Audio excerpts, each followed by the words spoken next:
अजमेर शरीफ में मैं इससे पहले 2-3 मरतबा आ चुका था। हम जिस वक्त यहाँ पहुंचे दिन ढल रहा था। मैंने कैप्टन जमशेद से कहा हमें यहाँ रुकना नहीं होगा, यहाँ से हमें बीकानेर जाना होगा। बीकानेर से बॉर्डर का कस्बा गंगानगर ऊपर की जानिब ज्यादा दूर नहीं है। मेरे पास पैसे बहुत कम रह गए थे। मैंने अजमेर शरीफ से बीकानेर के 3rd क्लास के 2 टिकट ले लिए। उसके बाद मेरे पास 10-12 रुपए ही रह गए। अजमेर से हमें काफी देर बाद बीकानेर जाने वाली गाड़ी मिली। यह सहरा का सफर था। कहीं कहीं दरख्तों के झुंड नजर आ जाते थे। सारी रात गाड़ी चलती रही। सुबह के वक्त हम बीकानेर पहुंचे। बीकानेर के स्टेशन से हम बाहर निकल आए। कैप्टन जमशेद ने मुझसे कहा गंगानगर यहाँ से कितनी दूर है और क्या हमें इसी वक्त गंगानगर की तरफ रवाना होना चाहिए। मैंने कहा हमारे पास इतनी रकम नहीं है कि हम यहाँ किसी होटल में ठहर कर थोड़ी देर आराम कर सकें, इसलिए हमें इसी वक्त आगे चलना होगा। गंगानगर के लिए बीकानेर से ऊपर की जानिब कोई 100 मील के फासले पर महाजन नाम का एक स्टेशन है। वहां से हमें गंगानगर के बॉर्डर के कस्बे तक ऊंटों पर सफर करना था। चुनाचे हमने बीकानेर से दोपहर के वक्त एक ट्रेन पकड़ी और 2 घंटों के सफर के बाद महाजन नाम के रेलवे स्टेशन पर उतर गए। ये एक छोटा सा स्टेशन था। स्टेशन के बाहर एक जानिब छोटी सी आबादी थी। दाएं बाएं दूर दूर तक रेत के टीले नजर आ रहे थे। इन टीलों पर सूरज गुरूब होते हुए झुकता चला जा रहा था। मुझे मालूम था कि इसी कस्बे से मगरिब की जानिब 2 कोस के फासले पर एक छोटी सराय है, जहां से ऊंटों पर सवार होकर लोग गंगानगर को जाते हैं। मैंने कैप्टन जमशेद को सारी बात समझाई और हम सराय तक जाने के लिए रेत के टीलों की तरफ चल पड़े। सहरा में छोटी सी कच्ची सड़क थी जिस पर हम आहिस्ता आहिस्ता चले जा रहे थे।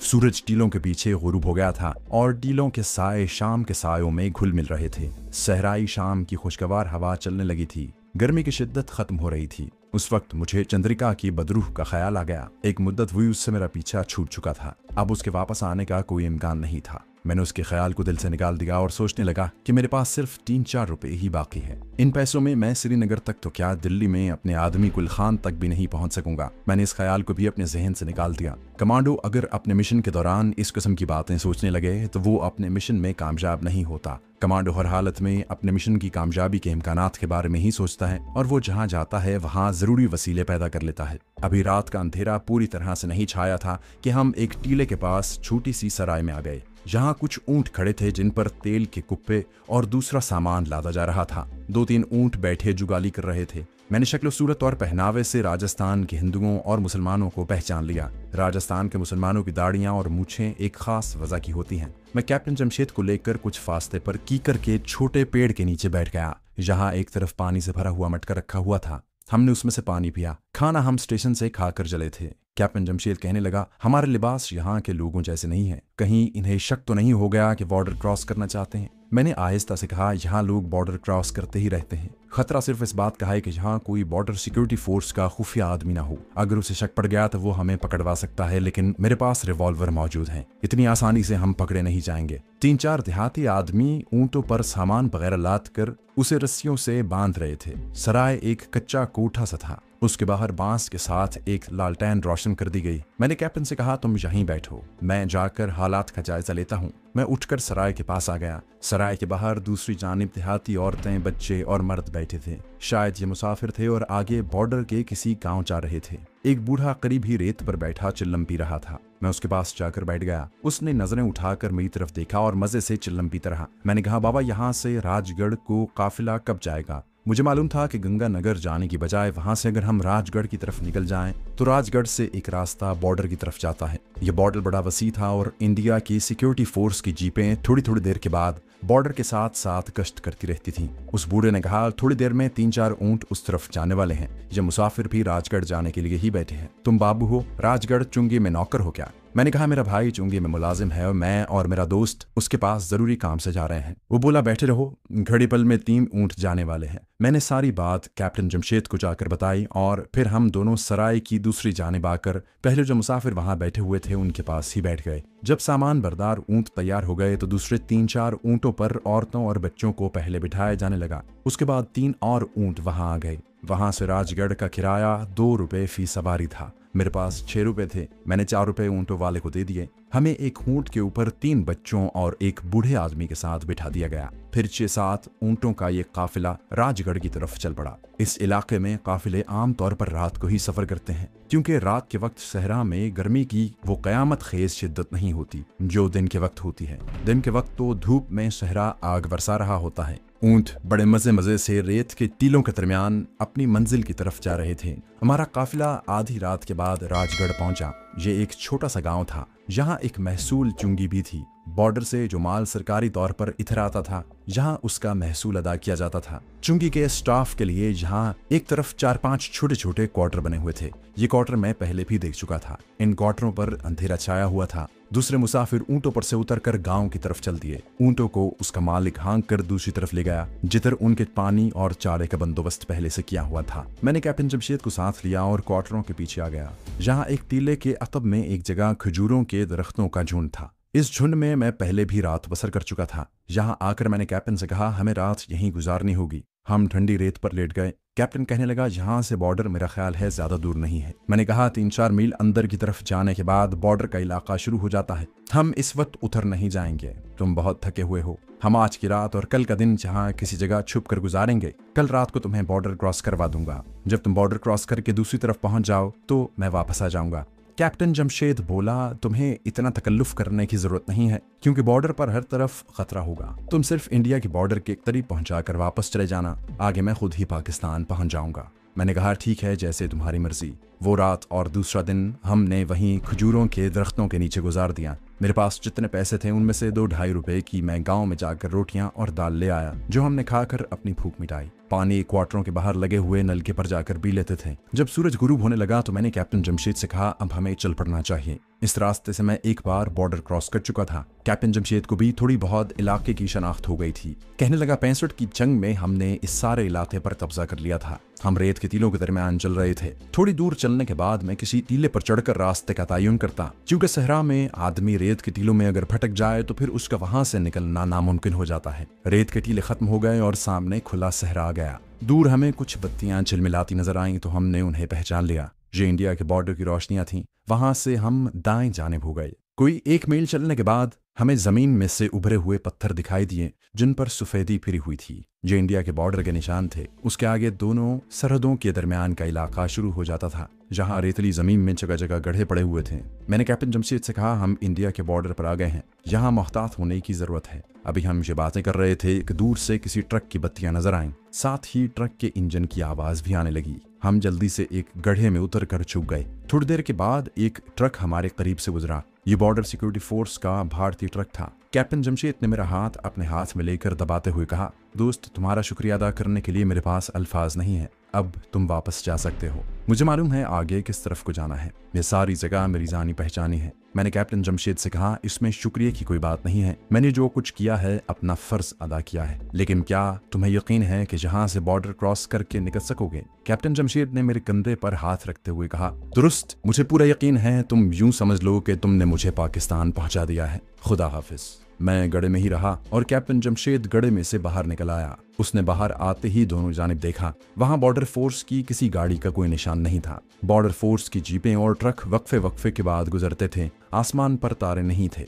आसमान को हल्के हल्के बादलों ने ढांप रखा था। कैप्टन जमशेद ने झुककर सामने की जानिब दौड़ना शुरू कर दिया। वो जब तक सहरा की धुंधली रात में नजर आता रहा, मैं उसे देखता रहा। जब वो मेरी नजरों से ओझल हो गया, फिर भी मैं उसी गड्ढे में सर बाहर करके दूर पाकिस्तान के बॉर्डर की तरफ देखता रहा। जिस तरफ पहले इंडियन बॉर्डर सिक्योरिटी फोर्स का ट्रक गया था, उस तरफ से किसी गाड़ी के इंजन की आवाज और रोशनियां दिखाई देने लगी। मुझे खतरा महसूस हुआ कि कहीं कैप्टन उनकी नजरों में ना आ जाए, मगर बॉर्डर फोर्स की गश्ती जीप तेजी से मेरे सामने से गुजर गई। मैं उसके बाद भी कुछ देर गड्ढे के अंदर बैठा रहा। जब मुझे यकीन हो गया कि कैप्टन बॉर्डर क्रॉस कर गया होगा और इस दौरान मुझे फायरिंग की भी आवाज नहीं आई, तो मैं गड्ढे से निकलकर वापस आ गया। उस वक्त मेरी जेब में 1 रुपया और कुछ पैसे ही बाकी रह गए थे। इस हिसाब से मेरे पास सराय वाले राजगढ़ से आगे मुझे महाजन नाम के रेलवे स्टेशन पहुंचना था, जहां से बीकानेर जाने वाली गाड़ी पकड़नी थी। इसके लिए मेरे पास रेल का कोई किराया नहीं था, लेकिन मैं चलता रहा। जब सराय वाले कस्बे में पहुंचा तो मालूम हुआ कि वहां से अब मुंह अंधेरे ही कोई ऊंट राजगढ़ के वास्ते मिल सकेगा।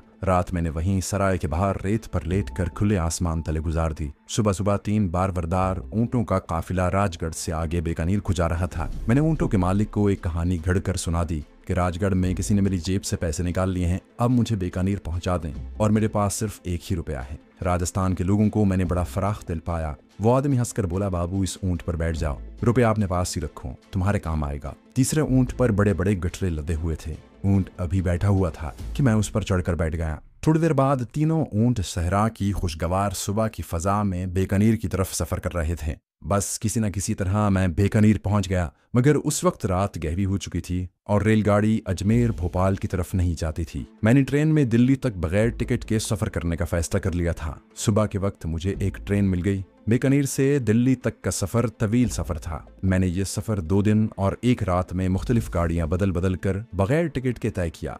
रास्ते में खाना वगैरह खाया और बिलाखिर मैं दिल्ली गुलखान के पास पहुंच गया। उसे सारी दास्तान सुनाई, उसके घर 2 दिन आराम किया, पतलून तमीज वगैरह धोई और गर्म जैकेट खरीद कर पहनी। रिवॉल्वर अभी तक मेरे पास ही था। तीसरे दिन शाम के वक्त गुलखान से रुखसत हुआ और दिल्ली के रेलवे स्टेशन पर आ गया। पंजाब मेल अभी नहीं आई थी। ये गाड़ी दिल्ली से अमृतसर जाती थी और उस रोज 2 घंटे लेट थी। स्टेशन के वेटिंग रूम में बैठ गया। 2 घंटे बाद गाड़ी आई तो उसके ऐसे डिब्बे में गया जो मुसाफिरों से भरा हुआ था। मुसाफिरों से भरे हुए डिब्बे में हम लोग अपने आप को ज्यादा महफूज समझते हैं। वहाँ खुफिया पुलिस वाले कम ही आते हैं। अगर आ भी जाएं तो हम इधर उधर छुपने में आसानी हो जाती है। दिल्ली से जालिंधर तक का सफर इत्मीनान से गुजर गया। जालिंधर से मैं जम्मू जाने वाली ट्रेन में सवार हो गया और खैरियत से जम्मू पहुंच गया। जम्मू में रात एक होटल में गुजारनी पड़ी क्योंकि रात को वहां से कोई बस श्रीनगर नहीं जाती थी। दूसरे रोज एक लारी में बैठ गया और जम्मू के नीम पहाड़ी इलाके से निकलकर वादी बानिहाल और दिलकुशा पहाड़ियों में सफर करते हुए श्रीनगर पहुंच गया। श्रीनगर पहुंचने के 1 घंटे बाद मैं कमांडो शेरवान के खुफिया कमीनगाह में उसके सामने बैठा उसे अपनी तवील रुदात सुना रहा था। कमांडो शेरवान को यह सुनकर खुशी हुई कि मैंने जांबाज फोर्स के कैप्टन को भारतीय कैद से निकाल कर पाकिस्तान की तरफ रवाना कर दिया है। उसके बाद कमांडो शेरवान ने बताया कि भारतीय फौजियों की तादाद में इजाफा होने लगा है। कश्मीरी मुजाहिदों ने कमांडोज के साथ मिलकर कुपवाड़ा के जंगल में 15 भारतीय फौजी हलाक कर दिए थे और उनके गोला बारूद के जखीरे को आग लगा दी थी। मैंने शेरवान से पूछा कि भारतीय फौज की सप्लाई लाइन की क्या पोजीशन है। कमांडो शेरवान ने जेब से तय किया हुआ मोमी कागज निकाला और उसे खोलकर सामने रखते हुए बोला, भारतीय फौजियों की यहाँ सिर्फ 2 सप्लाई लाइनें हैं। ये दोनों सड़कें पहाड़ियों में से गुजरती हुई कश्मीर की वादी में दाखिल होती हैं, जहां हमारे मुजाहिद खात लगाकर भारतीय सप्लाई की गाड़ियों पर हमले करके उन्हें तबाह करते हैं। लेकिन भारत उनकी जगह फौरन दूसरी गाड़ियां और दूसरे फौजी ले आता है। उसके बाद कटवाने के लिए बहुत फौजी मौजूद हैं। कागज पर नीली और सुर्ख लकीरों के साथ पहाड़ी इलाके का नक्शा बना हुआ था। कमांडो शेरवान ने एक जगह पेंसिल की नोक रखते हुए कहा, इस पहाड़ी सड़क पर जहाँ एक पुल है, इन पहाड़ियों में बानिहाल से श्रीनगर की वादी तक सिर्फ 2 सड़कें भारतीय फौजियों की गोला बारूद की सप्लाई लेकर आती हैं। पहली सड़क पहाड़ी के पहलू से होती हुई गुजरती है। वहाँ हमारे मुजाहिद कमांडो घात लगाकर इंडियन फौज की सप्लाई को तबाह करते रहते हैं। लेकिन इस दूसरी सड़क पर जो ये पुल है, ये बड़ी अहमियत का हामिल है। इस पुल के जरिए भारत की सप्लाई भारी तादाद में वादी में आती है। इसकी वजह सिर्फ ये है कि इंडियन फौज ने यहाँ सिक्योरिटी का जबरदस्त इंतजाम कर रखा है। मैंने कमांडो से पूछा, क्या ये पुल लकड़ी का है? उसने कहा, नहीं, ये लोहे का पुल है और बेहद मजबूत है। इसकी दोनों जानिब एक टैंक हर वक्त मौजूद रहता है। इसके अलावा यहाँ पुल की दोनों जानिब मशीन गन्नों के मोर्चे भी हैं और पुल के आसपास ढलान की झाड़ियों में भी भारतीय फौजियों के मोर्चे हैं, जहाँ मार्टर गन्ने भी हैं। हमारे मुजाहिदीन ने कई बार इस पुल को तबाह करने की कोशिश की है, मगर कामयाबी नहीं हुई। हमारे कई मुजाहिद शहीद हो चुके हैं।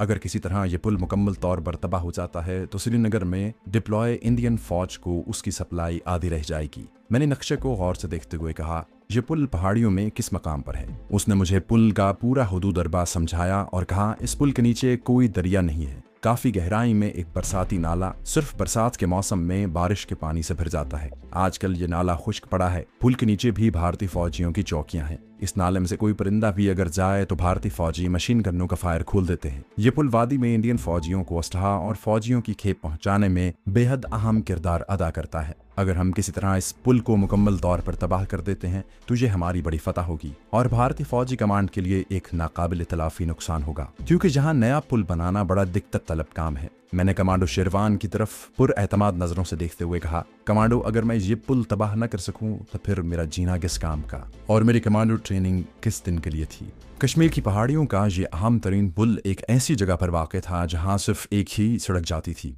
ये सड़क पीछे की तरफ से एक ऊंची पहाड़ी के सांप की तरह चक्कर काटती हुई ऊपर से होकर दूसरी पहाड़ी की तरफ आती थी। ये पुल दोनों पहाड़ियों के दरमियान बना हुआ था। कमांडर शेरवान कहने लगा, मैं चाहता हूं कि तुम मेरे साथ चलकर इस पुल को देखो, इसका अच्छी तरह से जायजा लो। उसके बाद हम इस पुल को उड़ाने का कोई काबिल अमल और मौसर प्लान बना सकेंगे। हमारे खुफिया कमीनगाह से ये पुल खच्चरों पर आधे दिन की मुसाफत पर था। हमने दूसरे दिन कश्मीरी किसानों वाला लिबास पहना और खच्चरों पर बैठकर मुंह अंधेरे पुल की तरफ चल पड़े। सारा रास्ता पहाड़ी था। हम कई घाटियों और बरसाती नालों में से गुजरे। दोपहर के बाद एक टीले की उतराई उतरे तो कमांडर शेरवान ने थैले में से दूरबीन निकाल कर मुझे दी और दूर एक जानिब इशारा किया।